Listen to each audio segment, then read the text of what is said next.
Hi, this is Adam at Protocol 80. I'm a senior inbound marketing specialist, and today we're going to discuss what's the protocol for employee posting on LinkedIn. So just to clarify what we're going to talk about, not talking about the things you post directly on your company's LinkedIn page, the content you share, the blog articles, whatever you tend to share on there. We're talking about the employees themselves doing it on their individual pages. So first we're going to talk about why you would do that. Second of all, we're going to talk about how you should do that. And third, we'll talk about common roadblocks with that and how you can push past those. So yeah, let's jump right into number one, why you should be doing that. So a lot of people nowadays still think of LinkedIn as a place where job seekers go, and that's true, but it's only half true. That's only half of the use. There's a whole other world out there for networking, marketing, selling that is super useful for B2B and even niche marketers and sellers. So I saw stats recently that said 3% of all content on LinkedIn comes from individual pages rather than company pages, but it results in 30% of all engagement. So I'm not a mathematician, but I interpret that as being, in a way, that when your employees are posting on their individual pages, it's 10 times more useful than doing so on your own page. That's not to say you shouldn't do that. You should be doing both in tandem. So yeah, lots of reasons to do this, a lot of business benefit. Your sellers, if you do it well and you do it consistently, will ideally sell more. So why not do it? And last point I want to make on this is that LinkedIn actually prioritizes posts that are coming from individuals rather than from company pages. So there's an actual algorithm working against those company pages as well a little bit. So yeah, lots of reasons for your company, for your individuals to get on here and be doing this. So let's talk about how to do it. First of all, the what. What are you going to share? You're going to want to share a mix of first party, if you have it, and third party content. So infographics, blog posts, articles, white papers, and this is all meant to be helping people rather than selling to people. That's if you take away anything from this, that would probably be the main thing. We want to be educating, not selling. We don't want to treat LinkedIn as just another megaphone for us to be shouting into the void, hoping that someone wants to buy our product or service. So yeah, it's going to be a mix of both. And like I said, some of those content types can be blog posts, any articles, anything that is going to solve an issue for your specific buyer. And that could be anyone that has influence on that buying decision. It could be the purchasing manager, it could be the engineer. So for example, if you're a manufacturer of some metal widget, you could provide size charts or material comparisons or whatever would help an engineer and build that reputation of expertise and trust with your brand, so that when they are ready to buy someday, you're on their mind because they know that you're an expert, and they know they can have actual engineering conversations with you because you know your stuff. So that's the what. As far as the when, try to keep it. We usually do Tuesday to Thursday.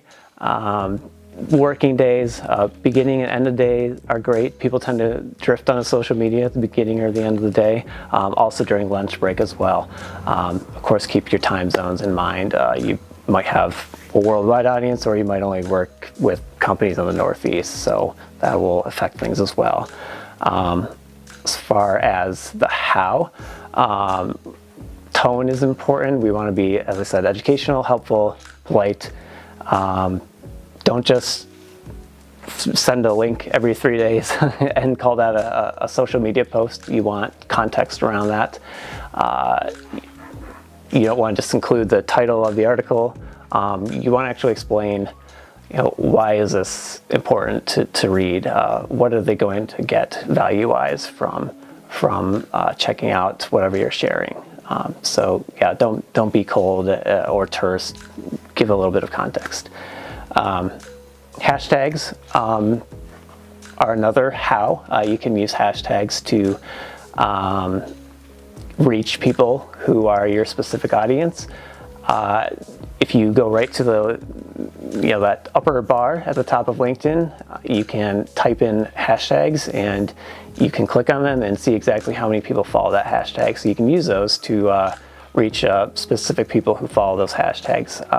I like to go for stuff that's under 100,000 followers, because at that point, above that, you're getting lost in a sea of noise, but maybe over 100 ideally, so it's not too niche.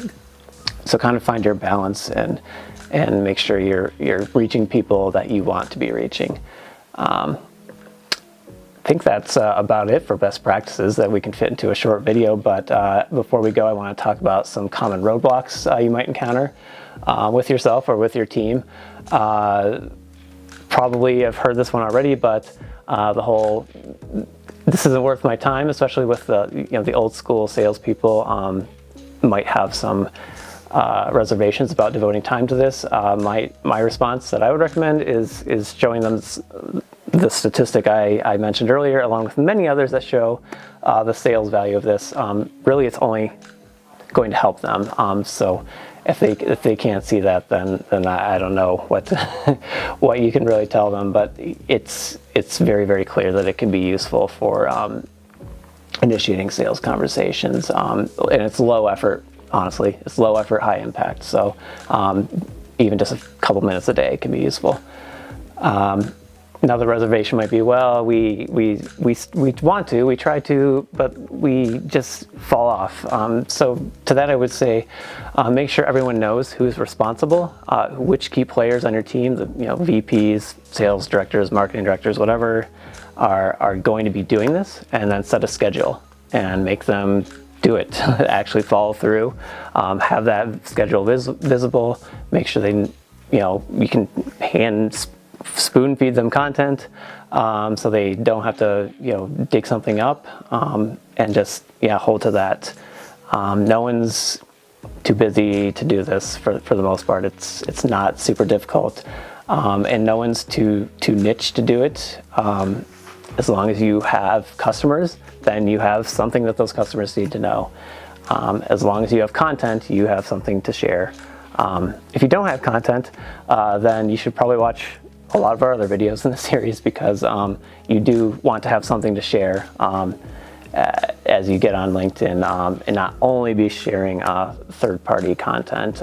So if you're interested in learning about creating more content in-house or through an agency, then I really recommend the rest of the series.